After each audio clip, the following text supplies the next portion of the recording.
चलिए आगे बढ़ते हैं, बात करते हैं रूस यूक्रेन युद्ध की। युद्ध हमेशा विनाश की वजह होता है और इस बात पर जोर खुद पीएम मोदी यूनाइटेड नेशन तक में दे चुके हैं कि दुनिया को युद्ध की नहीं बल्कि बुद्ध की जरूरत है।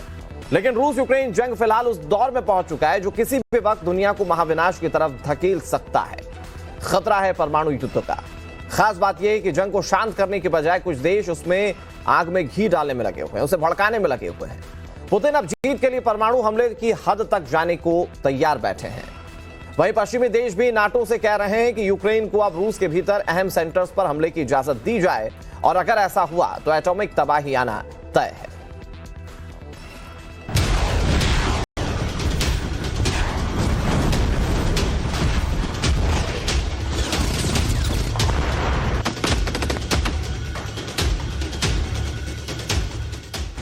रूस यूक्रेन जंग में अब तक जो कुछ आपने देखा, भयंकर युद्ध की जितनी भी तस्वीरें आपकी आंखों के सामने से गुजरी, वो बस ट्रेलर थी।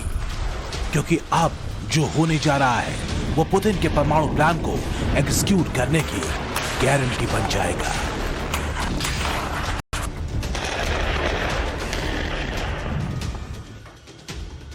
यूरोपीय यूनियन देशों ने यूक्रेन को रूस के भीतर जंग के अहम ठिकानों पर सीधे हमले करने की अनुमति देने की मांग नेटो से की है। समझना मुश्किल नहीं कि रूस के एक भी शहर या मिलिट्री सेंटर पर यूक्रेनी स्ट्राइक हुई तो पुतिन अपना ब्रह्मास्त्र सिर्फ यूक्रेन के लिए नहीं चलाएंगे, बल्कि इसकी जद में यूरोपीय देश भी होंगे और अमेरिका भी। आखिर ऐसी नौबत क्यों आ गई है, पहले ये सुनिए। यूरोपीय संघ के देशों में से एक लातविया के विदेश मंत्री एगास रिंकेविक्स ने यूक्रेन के लिए नेटो से क्या सिफारिश की है। हमें यूक्रेन को रूस के मिसाइल साइट्स या एयरफील्ड्स पर निशाना बनाते हुए हमला करने की अनुमति देनी चाहिए, जहां से ऐसे ऑपरेशंस को अंजाम दिया जा रहा है। लातविया के विदेश मंत्री के बयान ने रूस यूक्रेन जंग को एक कदम और आगे परमाणु युद्ध की तरफ धकेल दिया है। दरअसल ये सभी जानते हैं कि पुतिन इस बात का इंतजार नहीं करेंगे कि यूक्रेन डीप स्ट्राइक रूस में करे। अगर ऐसा होता है तो क्या जिस बात का अलार्म बार बार पुतिन बजाते रहे हैं वैसा ही देखने को मिलेगा? क्या यूक्रेन के सपोर्टर देशों पर भी न्यूक्लियर अटैक हो सकता है? पुतिन के निशाने पर वैसे भी पश्चिमी देश जंग के शुरुआती दौर से ही है, क्योंकि अमेरिका और पश्चिमी देशों से मिली हथियारों की मदद से ही यूक्रेन रूस के सामने जंग में टिका हुआ है और पुतिन को यह हालात बहुत बेचैन कर रहे हैं। पुतिन कई बार पश्चिमी देशों को इस मदद की भारी कीमत चुकाने की ताकीद कर चुके हैं। Позволяет себе такие заявления в отношении России. Хочу напомнить, что наша страна также располагает различными средствами поражения, а по отдельным компонентам и более современными, чем у стран НАТО. И при угрозе территориальной целостности нашей страны для защиты России и нашего народа мы, безусловно, используем все имеющиеся в нашем распоряжении средства. Это не блеф. А те, кто пытаются шантажировать нас ядерным оружием, должны знать, что роза ветров может развернуться и लातविया के विदेश मंत्री का बयान सिर्फ यूक्रेन ही नहीं बल्कि पूरे यूरोप को पुतिन के परमाणु गुस्से की आग में झुलसा सकता है, क्योंकि पुतिन का तर्कश तबाही के परमाणु ब्रह्मास्त्रों से भरा पड़ा है।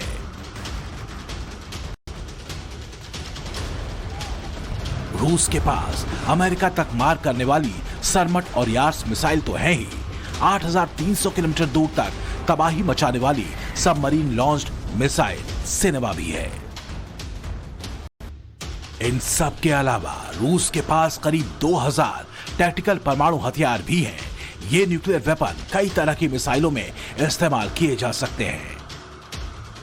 रूस पर हमले का जो प्लान लातविया के विदेश मंत्री की तरफ से दिया गया है, उसमें इन जगहों पर मिसाइल स्ट्राइक करने की बात कही गई है, जहां से यूक्रेन के अहम ठिकानों पर रूस हमले कर रहा है। सवाल इस बात को लेकर भी है कि कहीं लातविया के विदेश मंत्री का बयान ज़ेलेंस्की के आगे के प्लान का हिस्सा तो नहीं है, जिस पर वो नेटो से इजाजत मांग रहे हैं। क्योंकि पिछले हफ्ते ही यूरोपीय संघ के कई प्रतिनिधियों ने कीव में ज़ेलेंस्की से मुलाकात की थी। इसमें लातविया के विदेश मंत्री एगार्स रिंकेविक्स भी शामिल थे। तो क्या अब रूस के भीतर हमला करने का प्लान एग्जीक्यूट होने वाला है? क्योंकि जो खबरें आ रही हैं वो पुख्ता तौर पर इसी तरफ इशारा कर रही हैं। दरअसल अमेरिका यूक्रेन को अब ऐसे विध्वंसक हथियार देने जा रहा है जो यूक्रेन के भीतर 100 मील अंदर तक हमला कर सकता है। और ये विध्वंसक हथियार है ground launch small diameter bomb. GSLDB ground launch small diameter bomb है। GSLDB को किसी भी रॉकेट पर फिट किया जा सकता है। 100 मील भीतर तक ये स्ट्राइक कर सकते हैं। अब सवाल यह भी है कि आखिर ऐसा क्या हुआ कि इतनी तेजी के साथ यूक्रेन को और एग्रेसिव होने की बात कही जा रही है। कहीं ऐसा तो नहीं कि पुतिन के परमाणु हमले की तैयारी को काउंटर करने का ये प्लान है, वो तैयारी जिसके बारे में पुतिन कई बार आगाह कर चुके हैं, एटॉमिक स्ट्राइक। रूस के ठिकानों पर और कमांड सेंटर पर ज़ेलेंस्की के स्ट्राइक का मतलब होगा सीधे आग में हाथ डालना। और अगर ऐसा हुआ तो पुतिन अपने आखिरी और सबसे विध्वंसक प्लान को एग्जीक्यूट करने में देर नहीं करेंगे।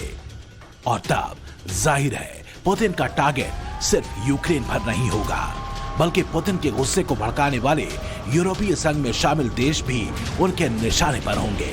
पुतिन के परमाणु गुस्से की पहली जद में खास तौर से Lithuania, Latvia, Estonia, Finland, Sweden, Norway और आइसलैंड हो सकते हैं, क्योंकि इन देशों के प्रतिनिधियों से ज़ेलेंस्की की मुलाकात के बाद ही रूस के अहम ठिकानों पर यूक्रेनी हमला करने की बात कही गई है।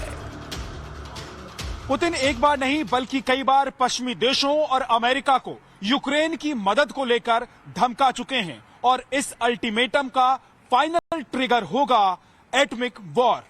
यूरोपीय यूनियन जिस तरीके से इस जंग को शांत कराने की बजाय भड़काने की कोशिश कर रहे हैं, वो आग में घी डालने का काम कर रहा है, जिसका नतीजा होगा महाजंग। और ये महाजंग किसी महाद्वीप तक सीमित नहीं रहेगी, बल्कि इसके घेरे में पूरी दुनिया होगी। इस बीच यूक्रेन की सिक्योरिटी एजेंसी SBU ने अलार्म बजाया है कि रशियन स्पेशल फोर्सेस यूक्रेन में विनाशक कार्रवाई को अंजाम दे सकती हैं।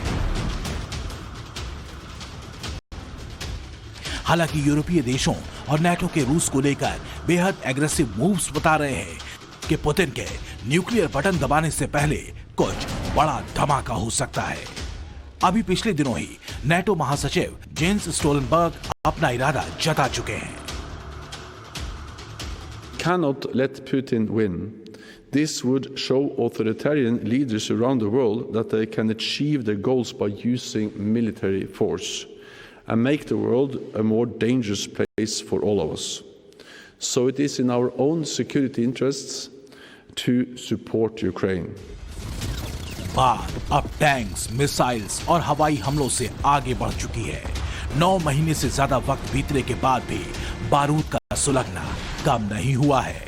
तो क्या अब बड़ी तबाही किसी भी वक्त फट सकती है? खून जमा देने वाली इस ठंड के बीच जंग का तापमान चरम पर है। मैं यहां से जो देख और सुन पा रहा हूं वो रूस यूक्रेन की जंग से एक कदम आगे महाजंग की आहट है। स्क्रिप्ट तैयार है, एग्रेसिव डायलॉग्स बोले जा रहे हैं और न्यूक्लियर वॉर के बीच जो स्क्रिप्ट तैयार हो रही है वो पूरी दुनिया में महाजंग के साथ साथ तबाही की आहट है। भीषण सर्दियों के आने के बाद भी रूस यूक्रेन जंग फाइनल नतीजे से दूर है।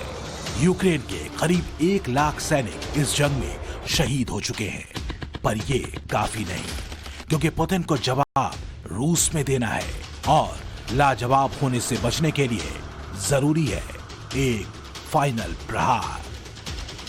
ग्राउंड जीरो से विद्यानाथ झा के साथ ब्यूरो रिपोर्ट, टाइम्स नाउ नव भारत।